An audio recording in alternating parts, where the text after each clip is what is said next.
It's showtime. To the real world. Why so serious? Again on the track. Alrighty then. I'm ready for my close-up. Alright. Suka dengan pondok yang saya duduk ni sebab tu guru saya tak eager kepada benda tu lah. Dia bukan kena minta bantuan orang ni, kena minta bantuan orang ni. Dia bukan macam tu lah. Yang saya kenal dia sepanjang 3 tahun tu, dia bukan orang yang mencari dana untuk pondok. Kalau ada orang datang nak bagi, dia ambil je. Tapi nak mencari tak. Sebab tu saya cakap, kalau Pat yakin dengan rezeki, saya belajar dengan dia lah.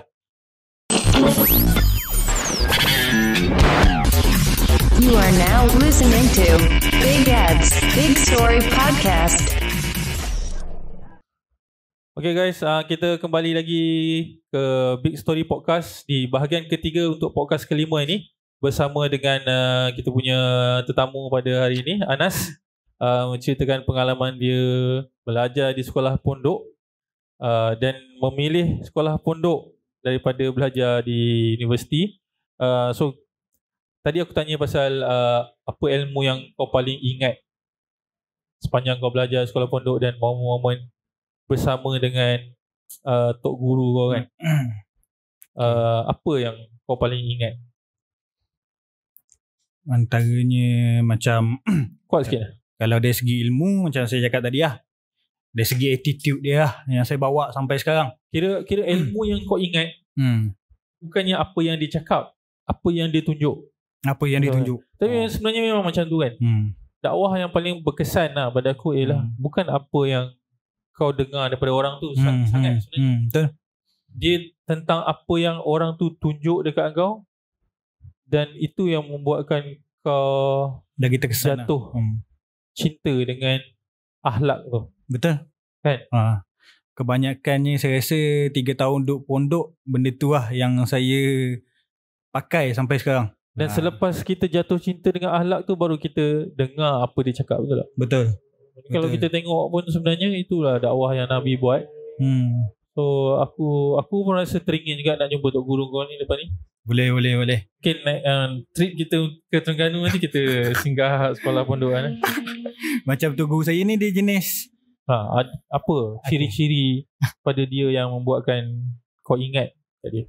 Satu lagi, dia suka buat lawak agak sebenarnya time mengajar. Kelakar agak. Kelakar agak. Sebab kalau ikutkan yang kalau tok guru lama-lama, dia straight, dia baca and dia explain secara. Aku faham, aku pernah belajar dengan tok guru macam tu juga. Bukan kata tak bagus, style dia lah kan? Mungkin untuk orang yang muda-muda mungkin tak minat sangat macam tu. So bila tok guru saya ni, dia suka buat lawak. Saya ni jenis suka yang kuat tau. Masa awal masuk pondok, kalau dengar lawak sikit sampai sekarang lah saya rasa, kalau saya dengar kan, maksudnya kalau ada benda lawak, saya suka yang tak tahan. Ketawa. Saya tak pandai ketawa. Tak boleh kontrol ketawa tak boleh kontrol. Kalau kontrol rasa macam aduh tak puas pula. Lepas tu dia buat lawak, saya gelak sebab saya duduk dekat dengan dia. Awal-awal saya duduk belakang sebab saya orang baru.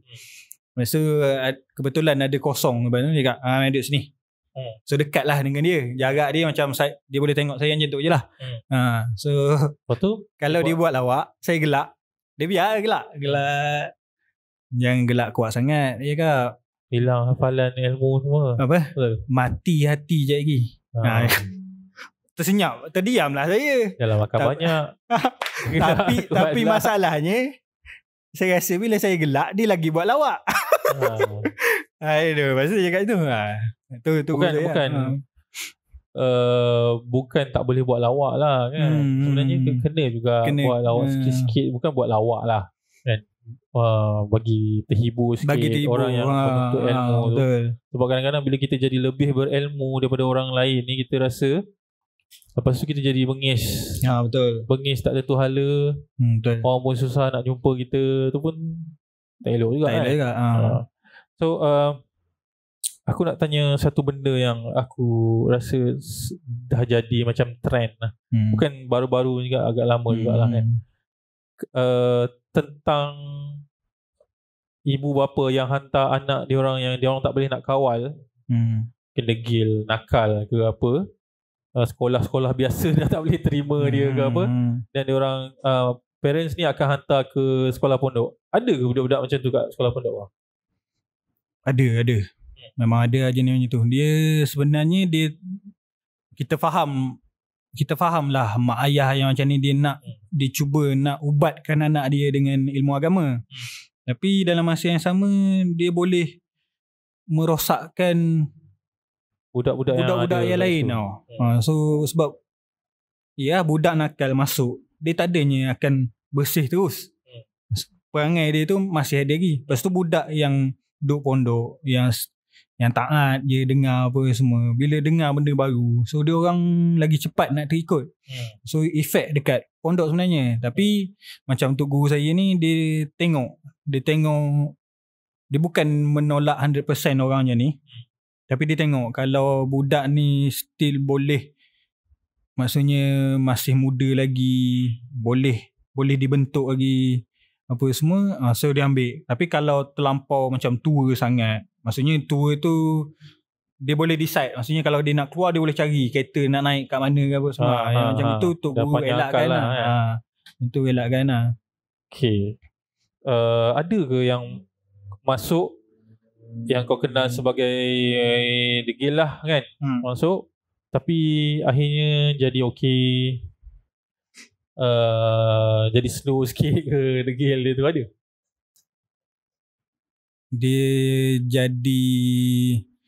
Dia masa duduk pondok jadi baik, dekat pondok dia baik, ada lah.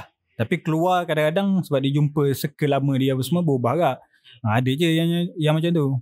Sebab biasanya kalau yang jenis macam ni, so dia macam umur 17 ataupun 18, biasanya Tok Guru suruh saya yang jaga dia orang ni. Jaga bukan maksudnya duduk satu pondok. So tolong tengokkan lah. Tengok lah, monitor sikit lah. Sebab saya masa duduk pondok tu, kira abang long sekolah pondok lah So budak-budak lain respect kat saya lah. Salah satunya sebab macam saya selalu keluar dengan Tok Guru, so dia orang expect saya ni rapat gila dengan tu. Tapi saya tetap ada gap. Kira dia orang ingat kau ilmu kau sama Tok Guru lah. Dia tak power skit. Tapi kalau ada, kalau Tok Guru dia punya kitab tu, letak kaki dia penuh kat situ. Kau penuh kat situ. Kan? Kalau maksudnya dia orang nak balik, nak minta cuti nak balik, sebab nak minta cuti bukan sebarang cuti lah. Sebab nanti terlepas apa yang nak belajar apa semua. So kalau dia orang ada nak cuti, dia orang akan lalu kau dulu lah. Lalu saya dulu. Maksudnya ada tolong lah Abang Anas. Biasanya dia orang panggil Abang Anas lah. Tolong Abang Anas ni. So dalam kereta apa semua saya bagi tahu lah Tok Guru ni nak balik sebab ni apa semua. Sebab kadang-kadang kalau pergi jumpa direct Tok Guru, tak boleh. Jauh bagi tahu sebab terus tak boleh. Yalah, Tok Guru ni pun nak kena juga bagi seorang jadi datang lagi 10 orang tak cuti. So kalau dengan saya masa drive tu saya explain lah apa yang budak tu explain kat saya. So dapat. So kebanyakannya dia orang baik lah dengan saya. Saya tak masak dekat pondok saya. Saya tak masak. Kalau balik daripada kelas belajar, budak-budak ni, Abang Nas mari makan sini. Sini saya makan. Kadang-kadang pondok sini. So dia orang banyak tak tahu lah beli ke apa kan. Patutlah kau cakap dekat sekolah pondok kau kena masak sendiri. Tapi sekarang aku tak nampak pun kau makan masak kau. Rupanya orang lain saya tak pandai. Kau tak makan je. Saya tahu yang saya tak pandai masak. Okay, ada satu lagi isu yang aku nak tanya. Pasal orang minta derma untuk sekolah pondok kan. Satunya aku nak tahu, betul ke yang minta derma tu memang untuk sekolah pondok? Keduanya aku nak tanya, memang sekolah pondok kena dibiayai dengan cara macam tu ke? Tak ada cara lain? Faham. Saya rasa jawapan saya ni kena menjaga juga pondok lain lah. Tapi pondok saya ni, saya rasa saya suka dengan pondok yang saya duduk ni sebab Tok Guru saya tak eager kepada benda tu lah. Dia bukan kena minta bantuan orang ni, kena minta bantuan orang ni. Dia bukan macam tu lah. Yang saya kenal dia sepanjang 3 tahun tu, dia bukan orang yang mencari dana untuk pondok. Kalau ada orang datang nak bagi, dia ambil je. Tapi nak mencari tak. Sebab tu saya cakap, kalau Pat yakin dengan rezeki, saya belajar dengan dia lah. Dari segi orang tiba-tiba datang ulur duit dekat dia, tiba-tiba 1,000 kan. Kalau saya tengah musafir dengan dia, datang tak dia tanya saya, kenal ke siapa tadi? Padahal orang tu cakap dia tu guru. Dia kata tak kenal. Siapa dia pun menung orang yang bagi duit kat dia. Untuk yang tu lah. Tapi ada je yang pondok-pondok yang betul-betul minta derma, and then betul-betul bangunkan pondok tu pun ada juga. Ada juga. Okay. Aku percaya yang orang yang belajar agama waktu kecil dia, tak kisah waktu sekolah ke, sama dia masuk sekolah agama ataupun belajar agama dekat pondok macam kau, aku percaya yang bila dia besar, dia dah hidup di luar pondok ataupun di luar sekolah agama, dah kerja, dah start mencari jodoh, ada satu advantage pada orang-orang macam ni, which is apa-apa dia buat, kalau ada yang terpesong, dia akan cepat patah balik. Berbanding dengan orang yang mungkin tak ada peluang ataupun direction hidup dia tu, tak ada belajar agama waktu kecil. Kau rasa benda tu betul tak? Kalau pada kau sendiri dan pada kawan-kawan yang kau tengok. Kalau saya rasa, kalau untuk saya sendiri, saya rasa macam benda tu betul lah. Dia bukan soal, saya dah fikir bukan soal duit. Duit tu duit lah, tetap penting juga. Tapi dia nombor satu, saya rasa saya akan fikir dari mana duit tu dulu. Dia jadi macam lagi berhati-hati tau. Dia bukan soal tiba-tiba orang datang nak bagi 10 juta semua terus ambil ke apa ke. Saya akan tanya lah, duit tu dari mana, tengok duit tu dari mana. So pada kau sendiri ada kesan lah, 3 tahun kau belajar tu, ada kesan, ada hasil dia lah. Tapi saya ingat lah satu benda dia kadang-kadang tu time mengajar. Beza. Saya cakap beza lah. Tadi abang ada tanya beza kan, antara sekolah pondok dengan sekolah biasa. Satu benda yang saya rasa betul-betul bezanya adalah pasal Nabi Muhammad tau. Dekat sekolah biasa kita akan ingat Nabi, kita akan ingat Nabi bila maulidur Rasul tau. Dekat pondok saya rasa sendiri lah, saya rasa macam Nabi hidup lagi je. Rasa macam Nabi hidup lagi. Setiap saat. Sebab apa kau rasa macam? Dalam kitab yang belajar apa semua, confirm adanya cerita pasal Nabi. Confirm adanya tingkah laku Nabi. Confirm adanya apa yang Nabi sebabkan pengulangan tu. Daripada pagi sampai malam, hari-hari. Lepas tu kau rasa hidup lah kan? Rasa macam Nabi ni hidup lagi. Rasa tak adalah rasa tu macam Nabi hidup lagi lah. Tak adalah macam tu. Cuma rasa macam cerita tu tak jauh tau, dekat lagi dengan kita sebenarnya. Lepas tu antara benda yang tu guru saya selalu tanya tiba-tiba time mengajar apa semua, Anas, dah mimpi jumpa Nabi belum? Tanya. Saya tanya tu kan kalau kita mimpi jumpa Nabi kan, tu adalah Nabi betul. Kan syaitan tak boleh tiru Nabi apa semua kan. Anas, dah mimpi jumpa Nabi belum? Tak lagi, kurang selawat tu. Cuci sikit lagi. Tapi itu sebenarnya dalam gurauan lah kan. Dia dalam gurauan, tapi dalam masa yang sama saya rasa lah dia nak tegur bab yang kena selawat. Itu point dia kan. Sebab tu lah aku pernah dengar ada ustaz cakap, memanglah kalau kita mimpi nak bertemu dengan Rasulullah sallallahu alaihi wasallam ni, itu memang Rasulullah. Betul. Cuma sebab syaitan tak boleh menyerupai Rasulullah sallallahu alaihi wasallam lah. Cumanya macam mana kita nak tahu yang itu adalah Rasulullah sallallahu alaihi wasallam? Yang tu macam mana keyakinan kita yang itu adalah Rasulullah sallallahu alaihi wasallam? Memanglah syaitan tak boleh menyerupai dia, tapi dia boleh menyerupai orang yang kita sangkakan dia kan. Itu pula tu tricky. Tak silap saya tu guru saya cakap, memang kau on the spot yang kau akan tahu tu adalah Nabi, walaupun kau tak pernah jumpa apa semua. Memang kau akan ni. Macam ada seorang kawan saya, benda-benda macam ni saya cemburu juga tau. Saya cemburu. Lepas tu bila tanya pasal mimpi jumpa Nabi apa semua, jujurnya saya tak pernah lagi lah jumpa sampai sekarang. Dan saya rasa je benda tu macam asal aku kadang-kadang saya persoal kat diri saya macam asal silap apa aku rasa takut juga. soal benda tu, rasa takut, ya Allah, mungkin salah aku kat mana ya. Tapi tak pernah mimpi jumpa Nabi, tak masuk kita tak masuk syurga kan. Tak masuk tu. Tapi macam kawan saya, dengan tingkah laku dia apa semua, banyak selawat apa semua, suka pakai serban apa semua. Dia cerita kat saya sendiri lah. Dia cerita kat saya, cakap, aku tak mimpi lagi jumpa dengan Nabi, cakap. Tapi ada satu mimpi tu, dia situasi lama, padang pasir apa semua. Tapi ada seorang yang bagi tahu dia, "Jagi Nabi lalu kat sini," dia cakap. "Jagi Nabi lalu kat sini." Dia tunggu, pak dia sedar. Dia menangis sebab kenapa tersedar sebelum Nabi lalu Macam sebelum pada yang Nabi nak lalu tu, dia mimpi yang Saidina Umar letak satu kain dekat badan dia semua. Dia cerita, saya gembira lah untuk dia. Tapi bila saya dengar, Allah, cemburunya lah saya.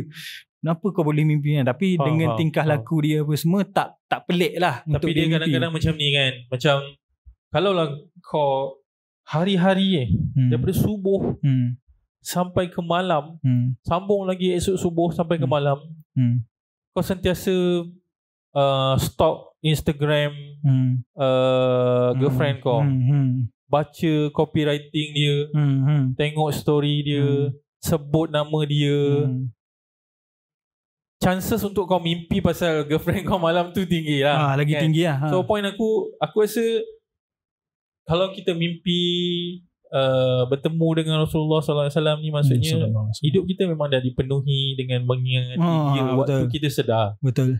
Bukanlah kita boleh macam aku nak mimpi lepas tu kita mimpi. Tak macam tu lah kan. Aku rasa lah so, logiknya macam tu lah. So, aku tak nak korang yang tengok video ni rasa macam untuk orang yang berazam untuk nak jumpa Nabi dalam mimpi tu, macam apa benda ni, ajar anak murid sampai semua nak jumpa Nabi. Dia kan macam tu. Aku rasa itu yang tersurat. Yang tersiratnya adalah itu adalah ajaran Tok Guru untuk kita sentiasa ingat pasal Nabi, cerita pasal Nabi. Sebab aku pernah dengar, aku selalu dengar konten banyak daripada Indonesia lah. Dan salah satu ulama daripada Indonesia yang Buya Syakur. Buya Syakur ni kata bila kita selawat semua, dia bukan selawat tu sebenarnya memanglah selawat, bila kita kata selawat atas Nabi, Nabi tidak akan tercedera ataupun bertambah lebih baik dengan selawat kita pun. Kita selawat tu bukannya untuk Nabi. Kita selawat tu sebenarnya adalah untuk kita dan untuk Nur Muhammad tu hidup di kalangan kita. Dan ada satu benda dia cakap kan. Sebab tu kita baca dalam tayar akhir kita. Okey, apa bacaan tayar akhir? Selaku pelajar sekolah pondok. Sayyidina Muhammad. Bukan bacaan tayar akhir daripada awal.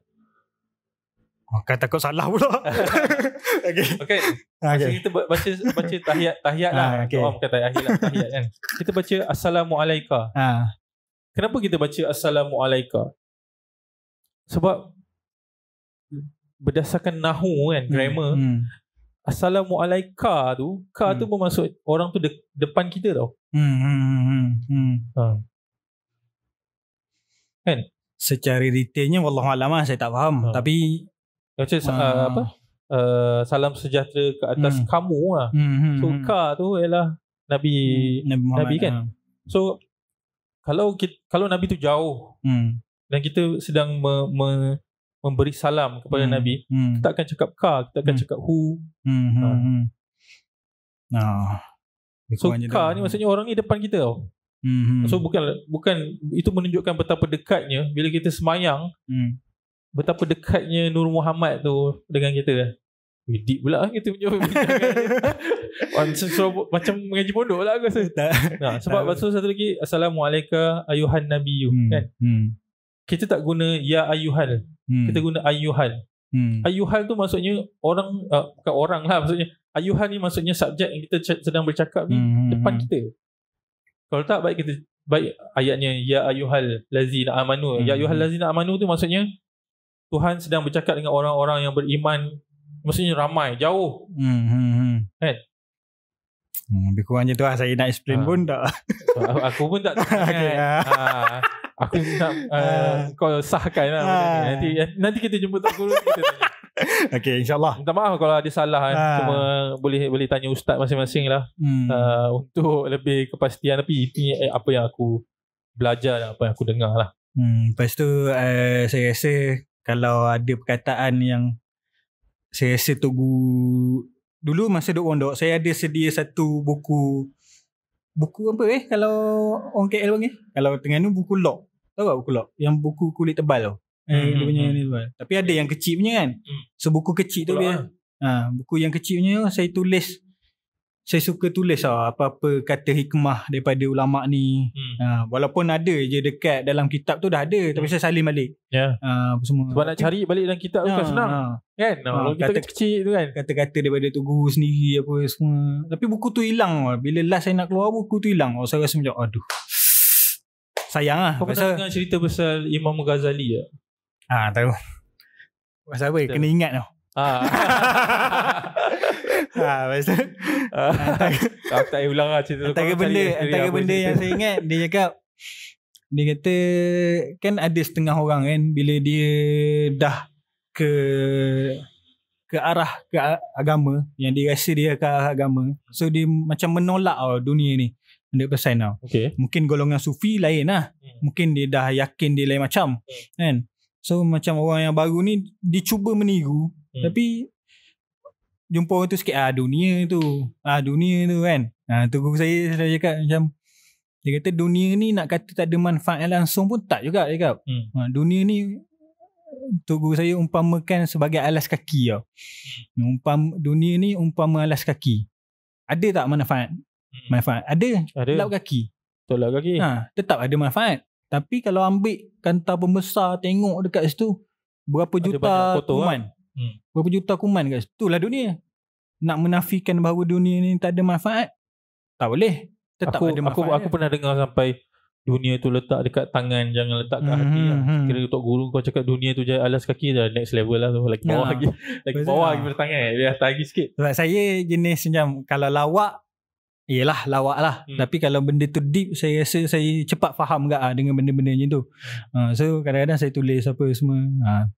Tu lah antara perkataan yang saya rasa macam saya ingat lah. Dunia ni tak confirm adanya manfaat, sebab Allah juga yang buat. Nak menafikan bahawa dunia ni tak ada manfaat, salah lah.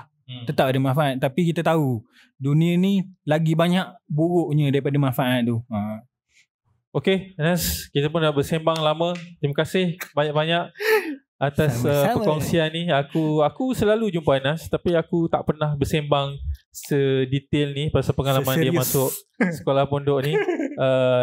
So alhamdulillah, kali ni kita boleh dengar sendiri cerita daripada Anas tentang pengalaman dia belajar di sekolah pondok, dan hopefully ada take away untuk kita sama-sama yang menonton video ni, yang mendengar podcast ni di Spotify.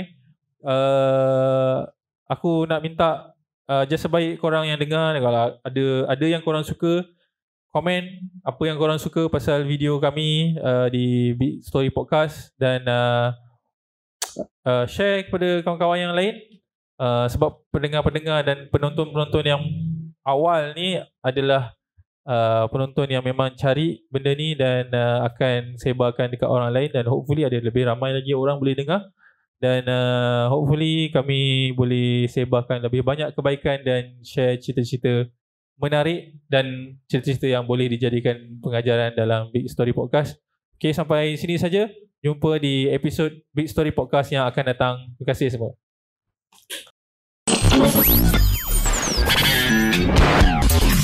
You are now listening to Big Ads Big Story Podcast.